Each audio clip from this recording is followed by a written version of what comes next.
caça. Vale a pena.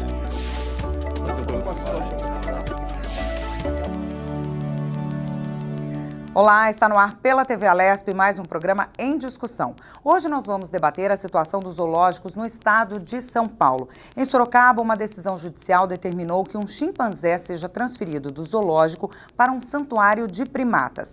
O que é preciso para que o direito e o bem-estar destes animais prevaleça? Comigo no estúdio para falar mais sobre este assunto, eu recebo Bruno Ganem, deputado estadual pelo Podemos, Leandro Ferro, ativista pelos direitos dos animais, Sérgio Greife, biólogo, e também Maíra Pereira Vélez, presidente da Comissão de Defesa dos Direitos dos Animais da OAB de São Paulo. Muito obrigada pela presença de todos vocês aqui no estúdio da TV Alesp. Eu queria começar com o deputado.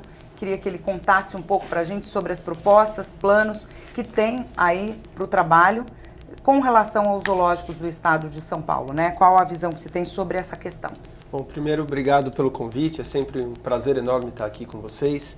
E, bom, a questão dos zoológicos, né, para quem me acompanha, a proteção animal é algo que nos norteia aqui no mandato, meio ambiente e proteção animal, e a gente sabe que não dá para deixar de lado esse assunto, né? A gente sabe o quanto a gente vê inúmeros casos de maus tratos em zoológicos, a gente vê que existe um foco nos zoológicos, vamos dizer assim, no entretenimento e não no bem-estar animal, e nessa lógica não dá para fechar os olhos para algo tão gravíssimo. Ainda que exista um apelo popular, é importante que os pais se conscientizem, é importante que os pais entendam que levar um filho para o zoológico pode ser um programa agradável, mas esse programa ele tem aí sofrimento como ingrediente importante. Então, nós, claro que vamos olhar aí com lupa cada caso no sentido de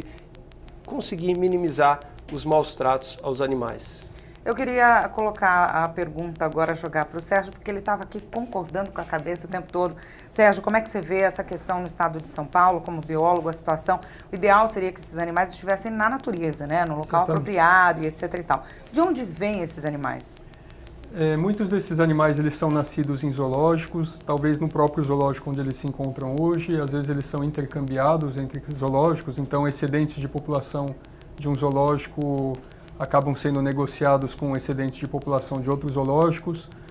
Muitas vezes esses animais ainda são capturados na natureza, são trazidos às vezes de outros países, então pode acontecer isso também. Os excedentes de população que não cabem mais em zoológico algum são negociados em outros negócios, né? São utilizados até em fazendas de caça muitas vezes, talvez não no Brasil, mas negociados com outros países onde essas fazendas de caça existem. Então todas as possibilidades existem, né? O que eu principalmente estava concordando com o deputado é esse programa que pode ser lúdico, de levar crianças ao zoológico, crianças da família ao zoológico, achando até que isso é uma ação educativa. E o que eu concordava com ele, eu achei que ele até ia utilizar a palavra da deseducação, né? Porque quando a gente leva uma criança ao zoológico, às vezes acreditando que não só na parte lúdica, mas na própria educação ambiental, a gente está ensinando de forma oculta, né? De forma subliminar, que a criança não precisa respeitar um animal, porque ela está vendo ali, não é um animal, ela está vendo um reflexo do que o animal um dia foi, né? Então o animal não está desempenhando nenhuma daquelas funções naturais que ele nasceu para desempenhar, ele está lá sentado num canto, está recebendo o alimento que ele deveria estar forrageando, ele está recebendo de uma vez só todo o alimento que ele precisa consumir no dia, então ele está entediado, ele não tem nada para fazer. E a criança vê aquilo, e aquele é o animal que ela vai conhecer, né? Infelizmente. Ele está sendo usado e não respeitado. Ele está sendo usado e ao mesmo tempo a criança está aprendendo que pode colocar um animal dentro de uma jaula, um animal que não fez nada para estar ali, né? Talvez ele nasceu em cativeiro e aí tem uma dificuldade de reintrodução desse animal. Dá para apresentar isso para as crianças de uma outra forma, né? Mais educativa, mostrar os animais de uma forma que não seja em confinamento. Certamente, teria como fazer isso. A gente vai chegar nisso daqui a pouco, mais para o segundo bloco. Agora eu queria que o Leandro contasse um pouquinho qual que é a história do Black. A gente teve uma história no ano passado, salvo engano, né, da Ursa Marcha, que o Brasil inteiro ficou comovido, né, na expectativa da transferência dela, né, que também foi para um santuário. E agora essa história está se repetindo com o Black, que será transferido, né, ao que tudo indica, uma decisão judicial prevê que ele seja transferido do zoológico de Sorocaba para o Santuário dos Primatas, né? Como é que foi essa história toda? Porque não é de hoje, né? Começou faz tempo. Na verdade, assim, o Movimento de Defesa Animal recebeu algumas denúncias em relação ao zoológico de Sorocaba e a gente foi em loco averiguar a situação de todos os animais e vislumbramos que o Black era até por essa coincidência, né? O próprio Santuário dos Grandes Primatas, né? Para quem não sabe o que é santuário, é uma denominação que se dá, né, a lugares em que os animais, apesar de não poderem ser reintroduzidos na natureza, né, como é o caso do Black, ele é um chimpanzé, então é uma espécie originária da África, então tem uma dificuldade enorme, até pela idade dele. Ele é levado ao santuário e ali ele é uma proposta diferente do zoológico, né? Então ele não é aberto à visitação e tenta-se ao máximo reproduzir a vida que ele teria, apesar de estar em cativeiro, naquele espaço. Então a alimentação, por exemplo, do chimpanzé, que na natureza é abundante, né? Todo momento ele pode ir lá comer, isso é reproduzido no santuário. Ele tem outros da própria espécie ali para socializar, que foi a principal causa que os juízes determinaram a transferência, os desembargadores determinaram a transferência do Black, porque hoje ele vive confinado no zoológico de Sorocaba, sem companhia nenhuma. Ele já teve companhia de fêmeas, ele já esteve inclusive no santuário, o próprio zoológico de Sorocaba já enviou chimpanzés problemáticos para o santuário, que se recuperaram, tiveram uma melhora substancial. E foi todas essas coisas... Então o Black não é o primeiro caso? Não é de forma alguma. Outros já foram para esse santuário. Sim, já foram. E estão nesse santuário, né? Sim, esse sim. santuário O Caco, tem quantos? Hoje ele está por volta de 56 chimpanzés, né? Já teve acho que até 80 chimpanzés. É o maior da América Latina e é uma coincidência, está em Sorocaba também. Então tudo isso foram argumentos que os desembargadores levaram em consideração para dar uma vida melhor para o Black. E aí ele não eles não têm essa visitação pública, né, como no zoológico. Não pode ter visitação pública. O espaço é muito maior, 5 mil metros quadrados, todo o complexo do GAP, né, do Projeto dos Grandes Primatas. E mesmo se, por exemplo, assim, o Black tiver algum problema de socialização, ele ainda consegue vocalizar, olhar os outros chimpanzés pelas janelas. Então tem toda uma interação que é feita, mesmo que não seja a física mesmo, de contato. Então tudo isso é previsto no processo de aproximação do Black cubano. Quanto tempo vive um chimpanzé? Quantos anos tem o Black? O Black hoje, de acordo com o último laudo apresentado pela prefeitura, ele tem 46 anos, né? No começo a prefeitura falava que ele tinha muito mais, mas oficialmente agora eles colocaram 46. Só que ele pode chegar, acho que até o Sérgio pode falar melhor, né, Sérgio? Que o Sérgio ajudou a fazer os pareceres sobre o Black. 80, um chimpanzé? É assim, na verdade se estima que a vida de um chimpanzé seja de 50 anos. E o Black, pelo que eu havia visto, ele tinha 48 quando iniciou o processo. Né? A última informação que eu recebi, ele tinha 53, então eles ficam mais ou menos em torno disso. Mas a expectativa de vida de um chimpanzé em cativeiro pode chegar a 80 anos, porque eles vivem mais em cativeiro do que na natureza, porque eles, enfim, se expõem menos a riscos, etc. Né? É uma vida mais longa, mas é uma vida sobre menos... hábito, alguma coisa assim. Menos intensa. Muda muito o ciclo biológico, né? Agora que você está falando da diferença de idade, né? A expectativa de vida num lugar ou no outro. Muda muito o ciclo biológico desse animal, ele estando num zoológico, ele estando num santuário. Num santuário ele pode, de repente, ter os hábitos normais da espécie, né? Ou, de repente, mais próximos do que seria o natural. A gente está comparando o zoológico com o santuário ou animais em cativeiro com animais em vida livre? Não, um zoológico, por exemplo, em que ele de repente fica exposto um determinado tempo e na natureza ele estaria fazendo outra coisa, dormindo ou comendo, e no zoológico ele é restrito, ele come de repente em horários fixos, pré-determinados. Não, com certeza. A expectativa de vida tende a aumentar. Porém, é uma vida menos intensa, é uma vida mais monótona. É como uma pessoa que... Vamos trazer isso para a vida humana. É uma pessoa que não viajou, que não trabalhou, não namorou, não fez nada de bom. Ela vai viver 100 anos, talvez. Não bebeu, ela teve hábitos de vida saudáveis, que a gente pode considerar. Mas se a gente for analisar a história de vida dessa pessoa... Não foi feliz, né? Não foi Tem feliz. de repente um peso nisso, né? Uma felicidade, um viver realmente o que deveria ser vivido. Em tempo de vida é mais longo, mas não foi uma vida que valeu a pena ser vivida, vamos dizer. Eu queria fazer para a Maíra uma perguntinha aqui que eu guardei desde da primeira vez que o Sérgio falou aqui no nosso programa. O animal, ele está ali num zoológico, né? Então a criança vai lá, ela vê, ela tem aquilo. Ele usou uma palavra ou ele não usou, mas eu guardei aqui usados. Né? Infelizmente, os animais ainda são vistos e tratados como objetos, e isso está na legislação. Queria que você trouxesse um pouco disso para o nosso debate. Carla, sem dúvida, agradeço primeiro o convite de estar aqui falando com vocês. e é uma realidade que o animal hoje é relegado à natureza jurídica de objeto. E também há um viés muito preocupante em que ele é exposto, vendido, comercializado, usado como se objeto fosse. Isso é passado para as crianças e dentro de uma perspectiva de educação como se fosse normal. O nosso artigo 82 do Código Civil, ele preconiza, porque não foi atualizado aí na última reforma de 2002, que o animal ainda é considerado um bem. No Código Civil a gente tem só duas categorias de natureza jurídica, bem ou pessoas. Não existe uma condição intermediária ou que reconheça o animal como sujeito de direitos. No entanto, o próprio Poder Judiciário já vem reconhecendo, e esse é um dos casos do Black, que o animal ele tem, sem dúvida, um arcabouço legal de proteção e pode ser reconhecido como sujeito de direitos. O que é interessante é que há sempre duas perspectivas em jogo, uma muito antropocêntrica, ligada à visão que nós temos do animal, o que é bom para o animal. Nós nunca saberemos exatamente, mas as ciências biológicas e veterinárias vão nos trazer um conceito mais aproximado de ciência do bem-estar animal, tá? É sempre o que a gente projeta como bom para eles, né? Agora, o animal certamente ele sabe muito melhor. Como disse o Sérgio, em vida livre, ele é muito mais feliz, ele expressa o seu comportamento natural. E é para isso que o animal existe, em última instância, para ter o espaço dele e ser respeitado nesse espaço. Hoje em dia, com esse fenômeno da urbanização, sem dúvida esse espaço é reduzido. Nós não temos grandes projetos de corredores ou passagens de fauna, se falando em fauna silvestre, de animal em vida livre, que é algo que eu deixo aqui como dica para os deputados da Assembleia Legislativa apreciarem. Muitas vezes emendas para essas passagens podem ajudar demais a conservação em vida livre, que é o que a gente tem que priorizar, em última análise. Mas, uma vez que a gente tem esses animais em cativeiro, a gente tem que enfrentar a realidade. O que é melhor para eles? Só o laudo aí de um técnico, de um biólogo, de veterinários pode dizer o que seria um ambiente ideal ou pelo menos próximo do ideal em cativeiro, né? Então ele precisa contemplar enriquecimento ambiental, o animal, por exemplo, que está num zoológico, e aí ainda sem entrar na discussão do que é melhor, ele precisa, além do enriquecimento ambiental, ser solto em certos horários. Ficar exposto como um objeto, com certeza não ajuda. É estresse para ele. Mas a gente precisa considerar outras pesquisas que falam que há um estresse específico agudo em vida livre, na natureza, para esse animal, que certamente seria maior em vida livre, mas ele estaria mais feliz.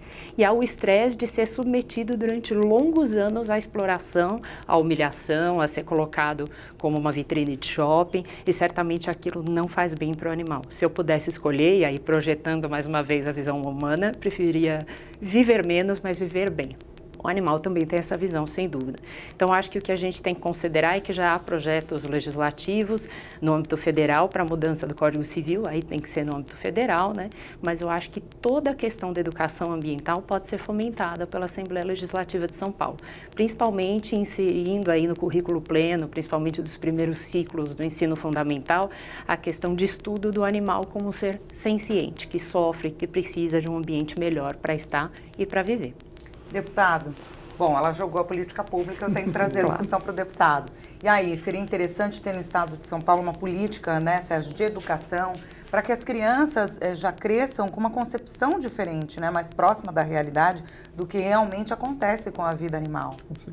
Com certeza, e muito bem colocado, né? Eu acredito que a gente precisa passar para as crianças. Eu não acredito que a educação, fala-se muito, educa-se a criança para educar o adulto. E eu acho isso, a gente não pode jogar essa responsabilidade na criança. Mas é evidente que é na criança que a gente consegue, aí, que é o terreno mais fértil. E quando a gente coloca a questão da educação ambiental, a proteção animal ela está muito importante nesse aspecto. A gente precisa fazer com que elas entendam, né, que a natureza não está ali para nos servir. E eu acho que a gente, né, certamente a minha geração, todas as demais, e acho que em boa parte até hoje, ainda existe essa coisa da natureza servindo o homem, né? Servindo, não é só a questão do zoológico, é a pirâmide, né, que você acreditava, enfim, né? Somos o topo da cadeia, né? Aquela coisa de, enfim... só que então a gente vai para uma lógica, né? Então nessa lógica a gente é o homem das cavernas, né? Que vai sair, né? caçando, né? E até já pontuando aí um outro assunto que é bem polêmico, né? E eu penso diferente, eu acho que a gente precisa entender o nosso papel, né, perante a natureza, não predador, não destruidor, não na lógica de você fazer com que a criança cresça pensando, o bicho, ele vai estar à minha disposição para eu ir lá assistir ele, né, não como ele é, mas para eu poder ver ele paradinho ali, né? Aí vem a própria questão da própria alimentação, que é um outro debate, mas também, no mínimo, a gente tem que discutir as condições de abate, né? que é uma situação muito séria. A questão também da própria flora, né? Ou seja, como que a gente... as árvores, etc., servem para tal coisa, né? É lógico que tem um papel também nas nossas vidas, né? Eu tive um trabalho de formatura na faculdade sobre arborização urbana. E é lógico que as árvores servem para a gente em um monte de coisa. Mas por que não nas crianças elas pararem de pensar, poxa, nem a natureza ela não é importante só naquilo que ela serve. Vamos preservar o meio ambiente para que a gente consiga tal coisa. Não. A natureza existe para a gente viver em harmonia, né? Isso, Um ecossistema, né? não é só que a natureza vai nos servir. Será que nossa visão vai ser egoísta, né? Assim, para sempre, né? Eu acho que se a gente quer ter uma sociedade mais humana, né, a gente entender o meio ambiente como algo a ser respeitado, né, e não a gente fazer a gente negociado, digamos assim, a gente vamos usar, né, ao máximo, não vamos extrapolar, mas vamos usar. Mas a gente já está extrapolando, né? A gente já está. Se eu não me engano, a gente já está usando 1,6 planeta, né? Então a gente já está extrapolando um pouco, a gente já está bem no vermelho. Sim. A gente já usou demais. Ou seja, quer dizer, a gente está a 2 passos disso, ou seja, a gente precisa primeiro se equilibrar, né? Entender que a gente está conseguindo usar em equilíbrio, e eu acho que um próximo passo seria falar, não, a natureza não está aí para ser usada, a gente tem que buscar nos harmonizar com ela, de uma forma geral. E eu acho que a partir do momento que a gente conseguir ver algo tão importante quanto o nosso planeta, quanto o meio ambiente, como algo que não está aí orbitando no nosso umbigo, e sim algo que a gente simplesmente respeita, não é para ter nada em troca, né? Eu acho que esse raciocínio, a partir do momento que a gente conseguir pensar dessa maneira, a gente vai conseguir entender que as pessoas e tudo mais também podem seguir essa mesma lógica, e não a lógica só do interesse, da exploração, eu vou me relacionar com tal pessoa e assim por diante. Então, dentro de uma lógica, de uma construção, de uma sociedade mais humana, eu acho que é fundamental que a gente aprenda a ver a natureza como algo que a gente tem que se harmonizar e não, vamos dizer assim, negociar com ela. E isso, a gente, né, jogou a bola aqui para o deputado, falando um pouquinho de política pública, dessa educação, do que de repente pode ser levado para as crianças, mas não são só as crianças que são alvo, né, Leandro? Você, como ativista, sabe que em qualquer tempo, em qualquer idade, dá para se aprender o respeito aí aos animais, né, a não ver como coisas, objetos a não servir, alguma coisa assim, né? Não, acho que a opinião pública está muito mais sensível à causa animal, né? O próprio fato de a gente ter um deputado hoje como Bruno Garen eleito é uma prova disso, né? As pessoas se identificam com a causa animal, com a causa do meio ambiente, e não só na questão da educação, né? Na questão de política pública mesmo. As pessoas não querem mais sair às ruas e ver cachorros abandonados, ver cavalo levando chicotada, ir num zoológico, ver aqueles animais confinados com aparência triste, enfim, que é o tema aqui da nossa discussão. Circo é uma coisa que no nosso estado acabou já, né? Mas parece que ainda tem alguns estados do Brasil. E assim, acho que há passos bem devagares, mas assim, a população já saiu já dessa questão da educação e já pede resultados na sua vida cotidiana em relação ao respeito aos animais. Estamos caminhando, né? Sérgio, queria que você falasse um pouquinho sobre as espécies que sofrem mais nos zoológicos, por quê e por que elas não são devolvidas à natureza, quais as dificuldades, como é que a gente pode entender melhor esse universo? Posso só completar? Claro. No raciocínio do Leandro, que eu não quis interromper, mas a própria discussão da caça, que hoje em dia está tão em voga, né, ela é extremamente impopular. Ela é popular para alguns setores da sociedade, mas ela é extremamente impopular no geral, assim, pelo que a gente percebe, né? As pessoas são avessas à caça, né? exceto agricultores ou caçadores propriamente ditos, ou agricultores que permitem a caça nas suas terras, né? Mas, de forma geral, a minha percepção, pelo menos, é que a caça é extremamente impopular, né?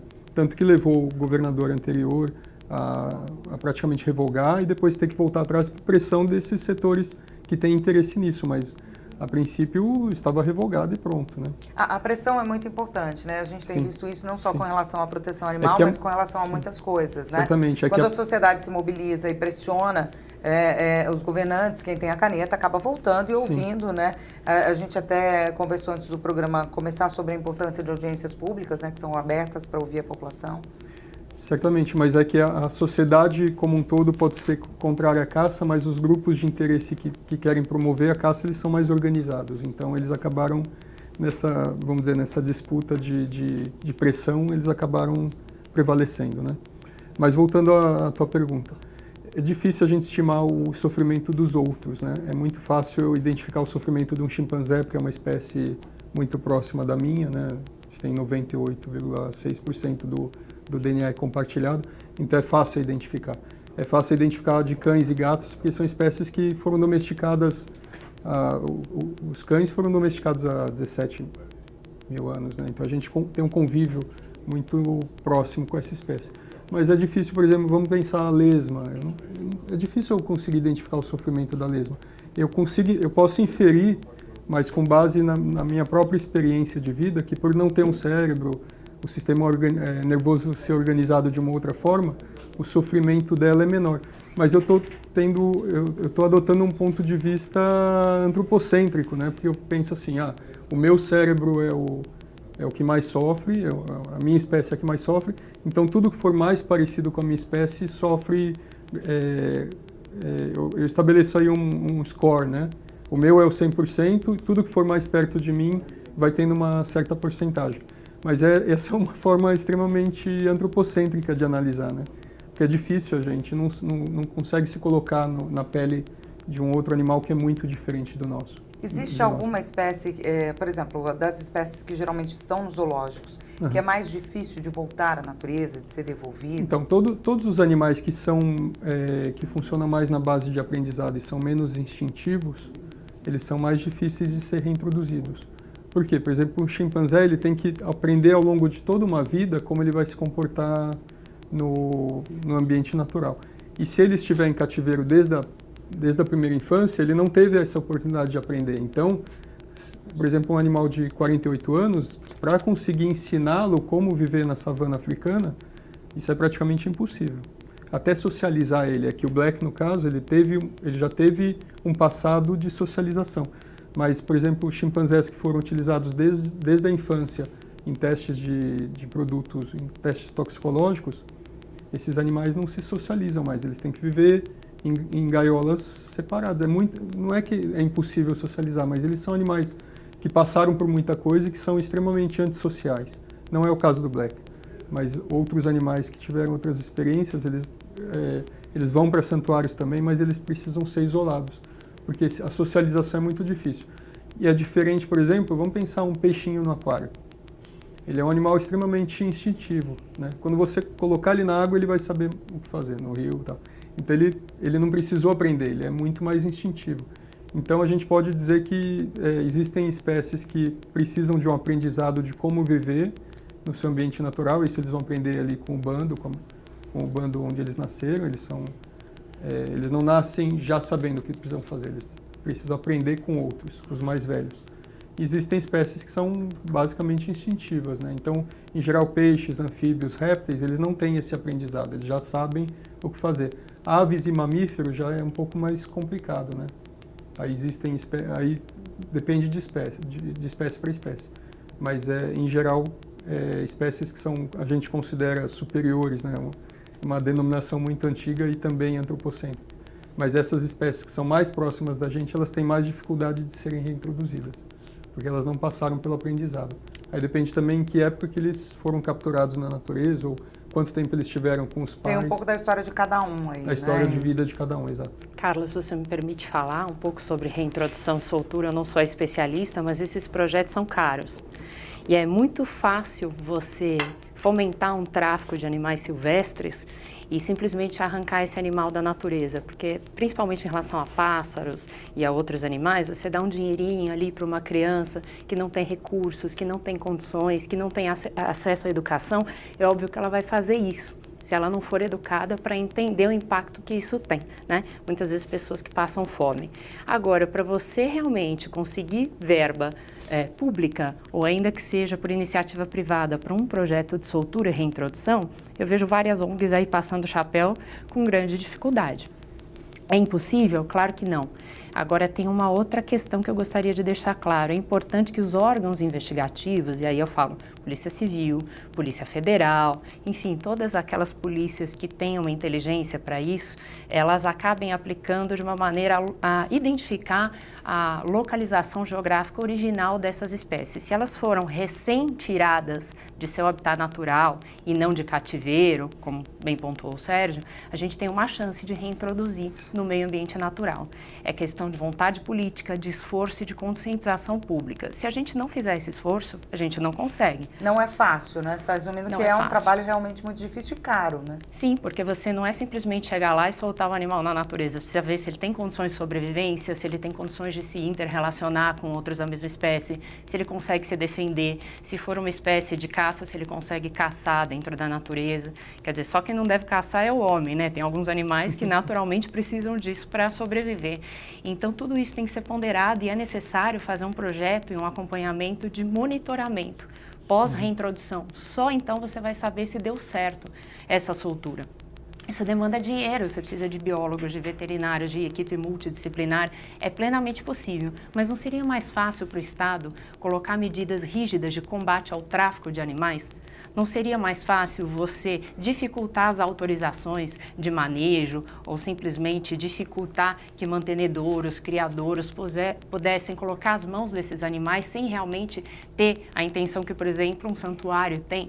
De simplesmente preservar e dar condições de bem-estar a esse animal, seria bem melhor.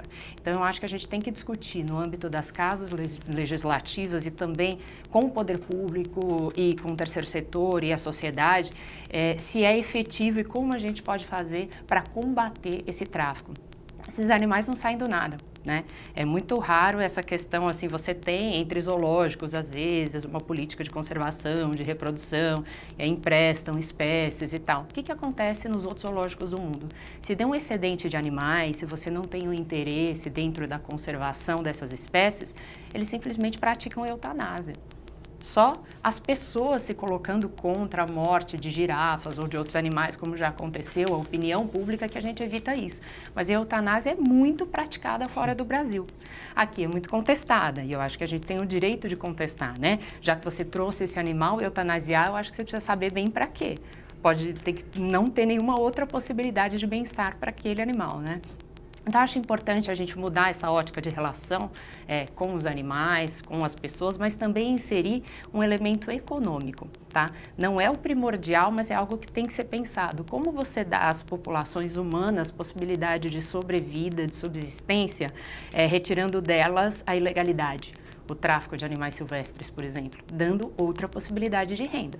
E é isso que a gente tem que fazer, não adianta falar só de maneira utópica, né? O que a gente vai fazer para colocar o animal lá? A gente mal consegue arrecadar aí para as ONGs fazerem esses projetos de reintrodução. Alguns muito positivos, como por exemplo na ONG SOS Fauna, que faz soltura de animais silvestres, principalmente de passeriformes, de araras e de outras espécies aí. Então, eu acho que a gente precisa dar uma solução econômica, é o que a gente chama de economia circular e também de sustentabilidade, tá?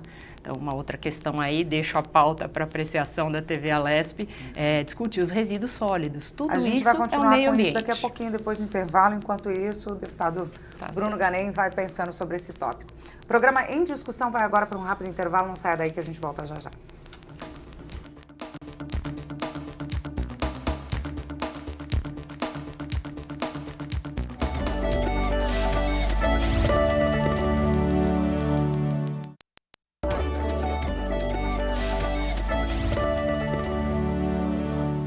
Estamos de volta com o programa Em Discussão, que hoje trata da situação dos zoológicos no estado de São Paulo e a transferência de um chimpanzé do zoológico de Sorocaba para um santuário. No estúdio eu converso com Bruno Ganem, deputado estadual pelo Podemos, Leandro Ferro, ativista pelos direitos dos animais, Sérgio Greife, biólogo, e também Maíra Pereira Vélez, presidente da Comissão de Defesa dos Direitos dos Animais da OAB São Paulo. No bloco anterior, a Maíra jogou uma bola que eu segurei na mão agora para passar para o deputado Bruno Ganem sobre uma solução econômica para esse tráfico de animais, né? Como diz aquele velho ditado, o buraco é mais embaixo, né, deputado? Então, assim, só uma política, às vezes, não é suficiente para solucionar um problema, né? Você precisa se cercar ali, até mesmo com relação à fiscalização, enfim, né? Como é que o senhor vê o problema levantado pela Maíra?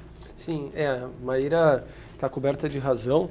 Com certeza, a gente tem que ter uma visão sistêmica, né? E esse problema que existe do tráfico, a gente precisa, no caso de quem fomenta isso, né, entender muito bem como que está sendo feita essa alimentação, né, de recursos, né, enfim, recursos criminosos, etc. E aí, nesse sentido, eu acho que dá para a gente pensar em vários segmentos, né? Como, por exemplo, do ponto de vista, isso é lógico, quando a gente fala do internacional, tudo fica mais difícil, né? Mas vamos pensar na questão nacional, né? Que existe muito, né? O tráfico.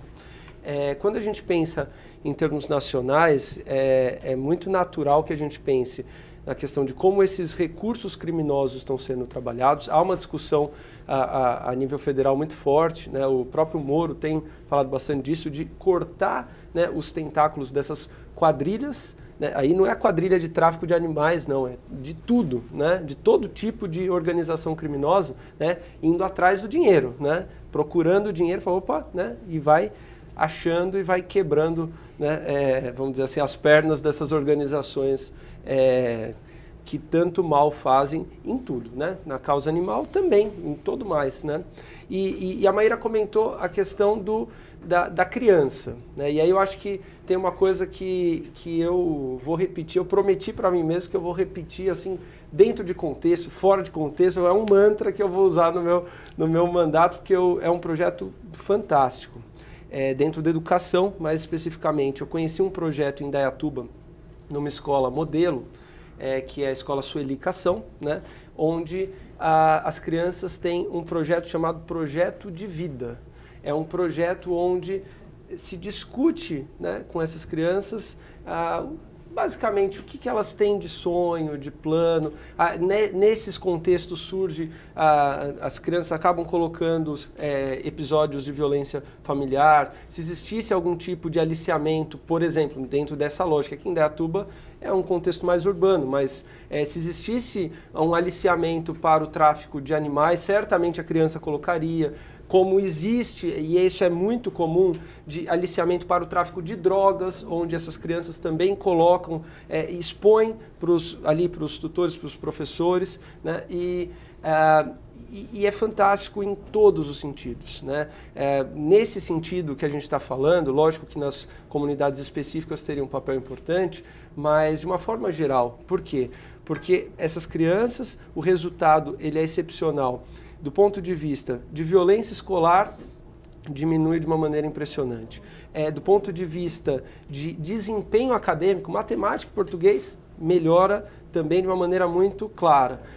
E porque a criança passa a ver a educação como algo que é importante para a vida delas, ela passa a ter o direito de sonhar. E o direito de sonhar é uma coisa que eu tenho certeza que todos nós que estamos aqui, a gente em algum momento pegou um sonho, puxou e foi. Não é porque ninguém sabe tocar ninguém a vida, né? Pronto, aquela né? lógica da qualidade de vida, né? De você ter realmente algo que você vai buscar. E aí eu estou colocando isso, e eu conversei com o secretário estadual de Educação sobre isso, ele tem o mesmo entendimento, no sentido de ampliar as escolas, enfim, o projeto de vida, né? Eu acho que é muito importante. E por que não pensar isso a nível nacional? E dentro desse contexto, né, é lógico que a gente quebrar, dar para essas crianças o direito de sonhar com algo muito mais nobre do que traficar animais, talvez num primeiro momento seja uma sementinha, mas a gente vai conseguir mudar uma geração.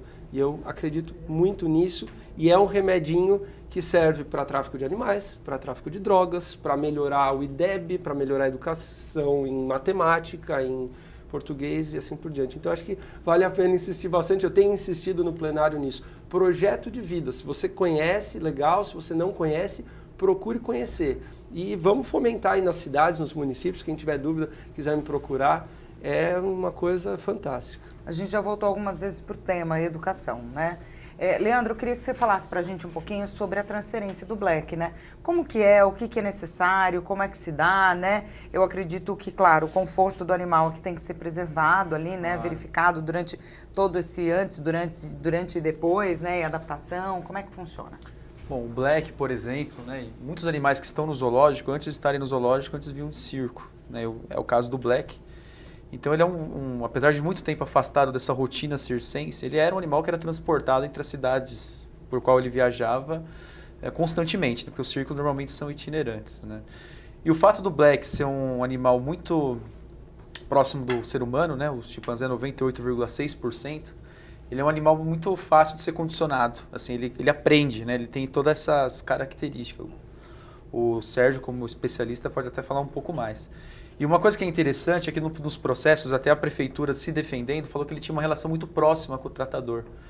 Então nós, e o próprio projeto GAP, né, que não é parte nação, mas é quem vai receber o Black, falou que essa proximidade do tratador com o Black vai ser muito boa para colocar ele dentro da caixa de transporte. O projeto, as ONGs vão fornecer tudo, né, a caixa de transporte, o caminhão, e o que precisar de veterinário, de tratador, toda a parte técnica, eles têm tudo, as ONGs têm, as autoras, mas esse tratador ele tem um papel muito importante, porque talvez a gente consiga colocar, muito provável na verdade, ele dentro do transporte, sem anestesia. E depois a viagem é muito curta, 20 quilômetros. Então, que a gente teve o paralelo da Ursa Marcha, ela veio do Piauí, Ela veio num avião da FAB, né? Veio num avião, imagina, e ela veio sem anestésico, por exemplo, né? Entendeu? Então, assim, você vê como é possível um animal assim que é muito mais selvagem, vamos dizer, que é um urso, né? Muito menos assim próximo de nós, conseguir fazer essa viagem aérea e depois terrestre. O Sérgio talvez tenha alguma coisa a agregar ainda nisso. Tem esse contato que se faz, né? O tratador, ele está no zoológico, mas tem essa ligação, né, Sérgio, que é importante ali, né? Também não haver uma ruptura, né? De repente ele vai para um santuário e há uma ruptura de pessoas ali que de repente ele confia, isso é importante? Com certeza o Black ele deve ter alguma afinidade pelo tratador, o tratador deve ter facilidade de manejo do animal, né? Não deve precisar dar choque.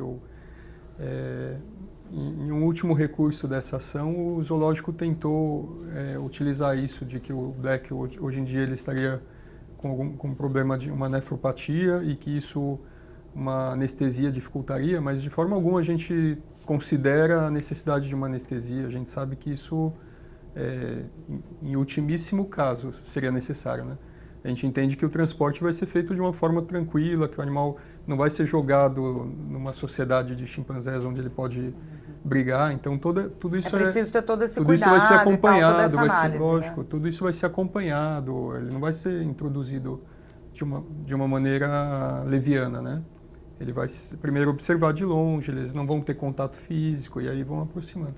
E o próprio transporte, ele visa não causar estresse algum ao animal, então não tem por que acreditar nisso. É caminhão? Sim. Talvez o Leandro saiba dizer. Sim. O projeto GAP ele dispõe de toda uma estrutura, porque eles já trouxeram chimpanzé até da Argentina, para vocês terem uma ideia, né? Então você imagina, se uma chimpanzé consegue vir da Argentina para cá, para o Brasil, eu acho que eles têm know-how suficiente e são muito capacitados para trazer o Black, que está apenas 20 quilômetros, que é a distância do... É uma coincidência muito grande. Eu acho que poucos casos no mundo você tem um zoológico e um santuário na mesma cidade. Isso que facilita tudo, né? Eu queria trazer... o que o Leandro disse, desculpa, mas os circos, eles são itinerantes, né? E o Black, ele viveu parte da vida dele num circo. É impossível a gente acreditar que ele precisou ser anestesiado cada vez que o circo mudou de cidade. Ele era manejado de uma forma talvez estressante, o que a gente espera que não seja dessa vez, mas aconteceu. Mas essa ele foi transportado é surreal, né? Ela é muito, sim, muito pequena. É próxima demais. A Carla é importante dizer. Dele, né, Exato. Sim. É importante dizer que, sem dúvida, algum grau de estresse vai existir. Imagina, ele vai sair de um ambiente onde ele está há anos. Isso é natural. Todo ser vivo é submetido a um grau de estresse. O que tem que ser empregado ali são medidas mitigatórias para que ele sofra o menos possível. Qualquer mudança provoca estresse num animal vivo. Mas sabe como analisa esse estresse? É como uma criança que vai mudar de escola. Sabe, ela não sabe o que está esperando ela, ela tem um monte de crianças novas que ela não... Esse é o estresse, na verdade, né?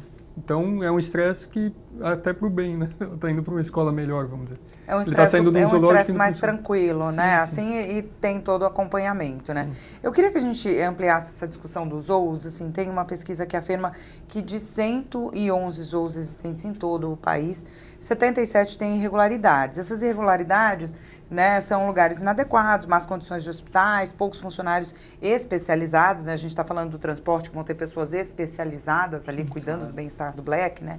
Então, que faltariam essas especializações, alta mortalidade, falta de integração, a gente falou no bloco anterior, né, entre os zoos para o acasalamento e etc. Como que vocês veem essa problemática, né? É um problema muito difícil, né, de se resolver, até porque eu acredito, a gente falou de dinheiro, a Maíra trouxe a moeda aqui para a nossa discussão, deve ser muito caro, né? Eu vou começar com o Sérgio aí, falando um pouquinho sobre essa realidade. Primeiro, esses números me surpreendem, porque eu imaginava que o número de zoológicos, porque o número de reclamações que pelo menos chegam a mim é muito maior percentualmente, né? A minha impressão é que chega muito mais perto de 100%, o número de zoológicos. Agora, com problemas. O problema às vezes é constatar, conseguir, porque existe todo um trabalho às vezes de como eles sabem que houve uma reclamação, então isso eles conseguem maquiar, né? Maquiar. Bom, você já trouxe uma coisa muito interessante aqui que me despertou a curiosidade. Como é que são feitas essas denúncias, né? São as pessoas que denunciam os zoológicos? Às vezes são os próprios funcionários, e não é funcionário insatisfeito, às vezes é funcionário que realmente não aguenta mais ver aquilo acontecendo. Então não é alguém que foi mandado embora, não é vingança. É funcionário às vezes que pede, pelo amor de Deus, não fala meu nome porque eu preciso desse emprego. Ele não aguenta mais ver o animal sofrendo. Mas às vezes o problema aí é o parâmetro, né? O parâmetro ele tem um grau de, vamos dizer assim, de aceitação maior do que o nosso bom senso de quem pensa nos animais, né? Com certeza, então, mas tem situações em que é muito gritante isso. Não dá para acreditar que alguém acredite que aquilo é... Que é ok, né? Aquilo é normal. Tem os dois casos. Tem os dois casos, exato. Tem realmente denúncias terríveis em zoológicos e aí tenho que comprovar, porque chegam também à Comissão de Defesa Animal com fotos, com vídeos. E há também, muitas vezes, denúncias de funcionários que, muitas vezes, são mal treinados para a atividade que exercem. Então, aí, a gente tem que puxar mais uma vez para o poder público. Se eles instituíram esses zoológicos para lucrar com eles, e é o caso de muitos zoológicos municipais e alguns estaduais, então eles têm obrigação, enquanto eles existirem, antes da gente falar em extinção, em mitigação, em transferência para santuário, de fazer uma manutenção a contento desses locais e de realmente colocar ali medidas que incentivem o bem-estar desses animais. É o mínimo que eles fazem. E eles têm que repensar a visitação, repensar enriquecimento ambiental e pensar nas espécies como um todo, né? Então, muitas vezes você contrata, os salários em zoológicos são baixíssimos, pessoas às vezes pouco capacitadas, você tem um corpo técnico por trás, mas que não vai dar conta de cuidar de milhares de espécies ou de estar ali olhando e visualizando tudo. E a gente tem um problema muito grave que é a falta de fiscalização. Quem fiscaliza? Já que é um braço do próprio poder público, geralmente a gente só fica sabendo dessas questões por denúncia, né, Sérgio, né, Leandro? Então, isso dificulta demais, principalmente a gente antever uma ação preventiva, né? Se houvesse mais diálogo entre as ONGs e o poder público, seria possível um ajudar o outro, né? O poder público tem a obrigação de cuidar daquele local e é uma obrigação dele, mas certamente ONGs não se recusariam a ajudar em enriquecimento ambiental, em fazer análise do perfil de cada espécie, porque a gente está falando de espécies, mas a gente está falando de indivíduos. E eles têm um histórico, como você bem falou. A gente não conhece muitas vezes esse histórico de maneira detalhada. A gente sabe que eles vieram de um circo, que eles passaram por algumas situações, mas a gente não sabe como eles reagem especificamente a cada ocasião, a cada situação. Então, a gente tem que olhar com cuidado especial para eles e pensar também na conservação das espécies. Principalmente porque a gente está em um momento, tanto da política ambiental federal como da estadual, onde há um desmonte de toda a política ambiental que nós conhecemos, sem precedentes. Aqui, por exemplo, na Secretaria do Meio Ambiente, por decretos do nosso governador do estado de São Paulo, nós tivemos a transferência de áreas essenciais de conservação da flora para a Secretaria da Agricultura, que não tem formação nem intenção para cuidar da questão ambiental. Eles podem ser um ator interseccional, auxiliar a discutir várias questões, né?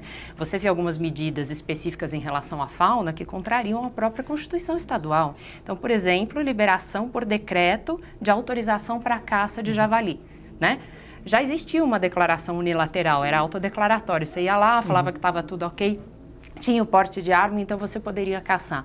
Mas, na verdade, agora eles estão escancarando essa possibilidade, contrariando a nossa lei maior, que é a Constituição Estadual, que proíbe a caça. Quer dizer, como o governador do estado de São Paulo tem a coragem de fazer isso? Existe uma falta de assessoria técnica ou um interesse de grupo, seja ele ruralista ou não, por trás disso? Lembrando que, no caso do javali, esse animal exótico, invasor, foi trazido por homens. Eles não vieram a nado da Europa ou caminhando milhares de quilômetros. Então, nós temos responsabilidade de antever os impactos ambientais, de realmente soltar ou simplesmente começar a criar espécies por uma questão de lucro, que acabam não dando aquele lucro num país de pecuária, num país onde você tem outras saídas econômicas, e aí você solta o problema. Foi o que aconteceu no mundo inteiro. Os pampas foram devastados na década de 70 por conta de javalis. E aí algum criador trouxe para São Paulo. Hoje eles querem abater com a falácia de que a caça pontual vai conseguir controlar espécies. E isso é uma balela.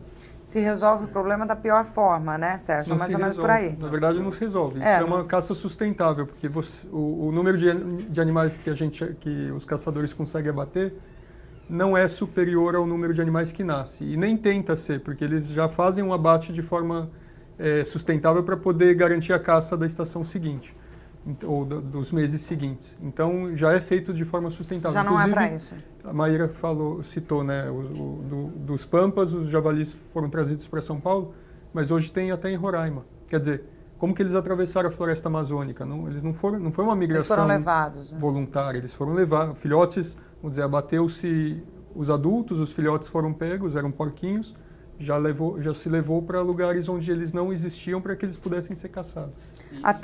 E outros juntos, né? Que não tem controle. Né? A ideia é essa, é viabilizar a caça. Né? Aliás, até complementando, reforçando o que a Maíra falou, na Constituição Estadual está muito claro, não pode caçar. E às vezes, tanto por parte do IBAMA, né, que colocou uma instrução normativa sobre isso, e também agora essa questão do próprio governo, às vezes alguém pode estar achando que no estado de São Paulo está liberado.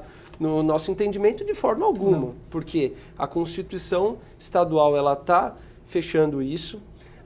Quando você pega a portaria, que foi hoje, né? Inclusive, desculpa. Foi hoje. Né? Enfim, eu não É sei bem, quando que vai novo, pro ar, é bem novo esse debate. O decreto, né? É bem recente, Do dia 30 mas a gente tem um contexto onde não está liberada a caça no estado de São Paulo. Se você quiser cometer um crime, você casse. Né? Então, o texto é muito claro, é sob hipótese alguma, ou alguma coisa, sobre um sinônimo. Alguma, não tem...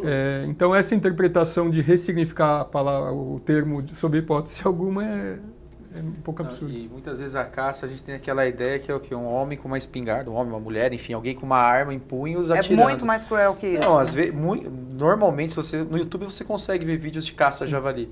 Eles usam assim, 6, 7 cachorros junto. Aí o cachorro vai em cima do javali, é um espetáculo de horror. A gente teve esse debate, a gente teve esses vídeos expostos aqui já na Eles têm Leca. 4 tipos de... Depois vai lá caçar, é uma coisa assim... A finalização é com uma... E isso uma também faca. fomenta um outro comércio, né, que é a criação desses animais, desses cachorros, caçadores, enfim. A gente debateu muito isso na CPI, né, no ano passado, aqui na LESP. Bom, eu queria que vocês falassem um pouquinho sobre essa solução ou possíveis soluções para essa situação dos zoos no estado de São Paulo ou no Brasil. Né? Como a gente falou anteriormente, é preciso mais do que talvez uma política pública, né? O que precisa, né? O que tem que ser feito para que esses animais tenham boas condições, para que eles vivam bem nesses lugares, para que eles voltem para a natureza, se for o mais adequado para o bem-estar deles. Quem que vai trazer? Quem que vai... Pode debutar, vamos lá. Eu acho que a coisa mais importante está sendo feita nesse exato momento, que é isso que a gente está fazendo aqui, colocando o debate. E eu vou colocar uma experiência que eu vivi em 2016, eu fui candidato a prefeito de Indaiatuba, e essa questão dos zoológicos foi extremamente debatida. Um dos candidatos, muito bem posicionado, por sinal, o candidato que se elegeu prefeito, ele colocou como projeto fazer um zoológico, né? E a causa animal em Indaiatuba é organizada, houve um clamor enorme e rapidamente ele veio a público, tirou o projeto, teve uma postura assertiva no sentido e nunca mais falou de fazer zoológico. Então eu acho que criar uma consciência na população de que o zoológico não podemos ter novos zoológicos e os zoológicos que nós temos hoje precisam ser totalmente rediscutidos. Eles estão precisando de socorro, né? É a opinião pública que vai fazer com que haja recurso, é a opinião pública que vai colocar o holofote. Então a gente precisa de mais e mais pessoas sensíveis a essa causa. Carla, eu queria dizer também que é muito importante a gente pensar em 2 eixos. Para isso dar certo, para a gente captar através de um crowdfunding, enfim, um tipo aí de arrecadação com a sociedade civil, é importante que haja uma prestação de contas muito detalhada. E acho que a Alesp pode contribuir muito nesse sentido. Existe um PLC 48 de 2016 que fala sobre a instituição de organizações sociais de interesse civil na área do meio ambiente, como já existem em saúde e outras. Então vamos normatizar isso de 2 formas, que haja essa captação, mas que haja prestação de contas publicada em diário oficial para todo mundo ver e que haja fiscalização, porque em última análise a propriedade, eu detesto esse termo, dos animais, ela é do Estado, dos animais silvestres, tá certo?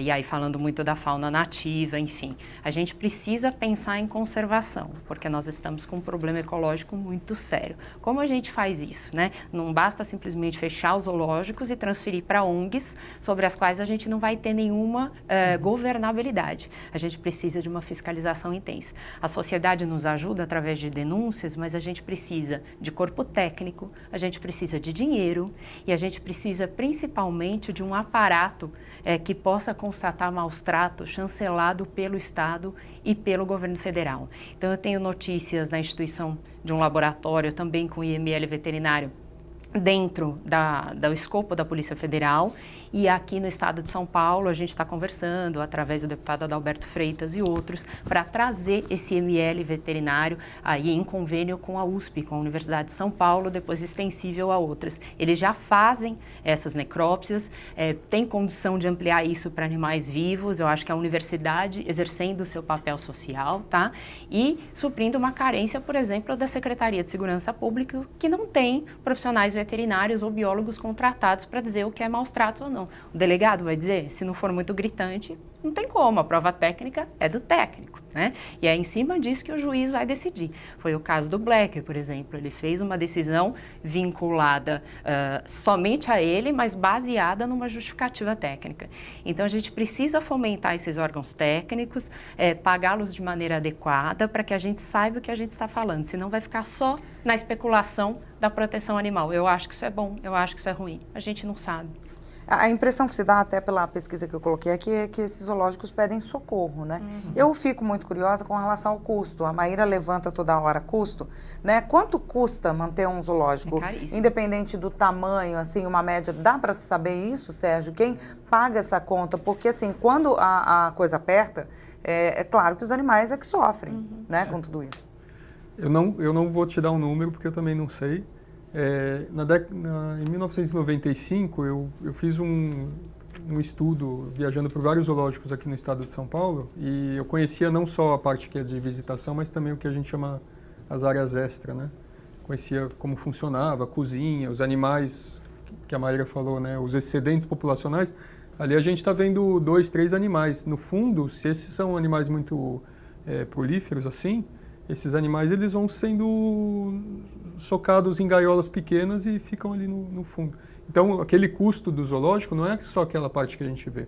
Tem todo um custo por trás e a crueldade nessa área extra é muito superior. Tem também a crueldade que a gente não vê, né? Exato, tem essa crueldade oculta, que é esse excedente de animais que não são de interesse de nenhuma outra instituição, porque também nascem muito nas outras, então ninguém quer, né? E o que fazer com esses animais?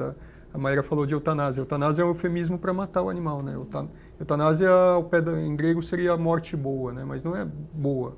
Porque o animal não existe, né? Porque o animal não precisa. A eutanásia deveria ser usado só em ocasiões em que um paciente terminal, ele está sofrendo muito, a vida já se tornou insuportável, então você proporciona para ele uma boa, sofrimento, uma né? boa morte. Mas só porque a gente tem 100 animais entuchados numa gaiola onde caberia 20 ou 15, isso não é eutanásia, né? Isso é matar. É falta de política É o abate, pública ambiental, evitando que esses animais nasçam, exato. E tudo Agora, isso... qual que seria uma solução, né? A gente não, todo esse problema que a gente está tratando, ele não é exclusivo do Brasil, ele é um problema do mundo inteiro, tá?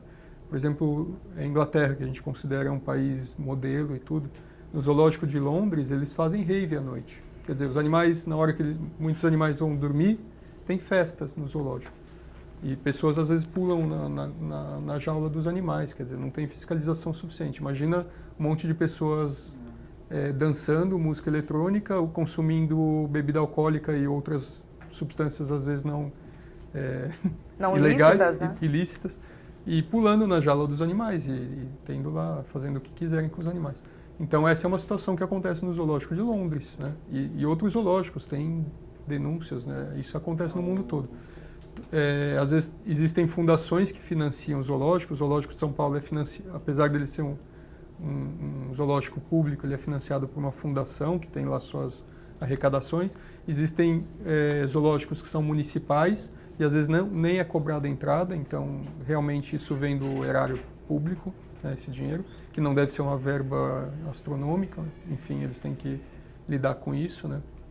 Mas existem os zoológicos particulares que efetivamente vivem dos ingressos.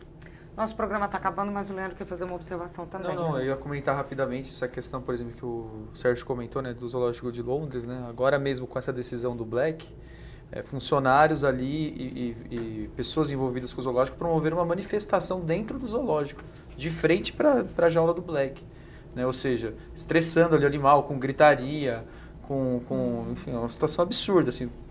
Se o zoológico defende o bem-estar, né? Que tipo de bem-estar é esse? E muitas vezes fazem visitações à noite para ver animais noturnos. Sim. E aí acordam todos os outros animais em volta, né? Ou seja, que não são noturnos. Então é uma coisa que se perde. E essa questão econômica, de fato, é um problema. Por exemplo, São Vicente, no litoral de São Paulo.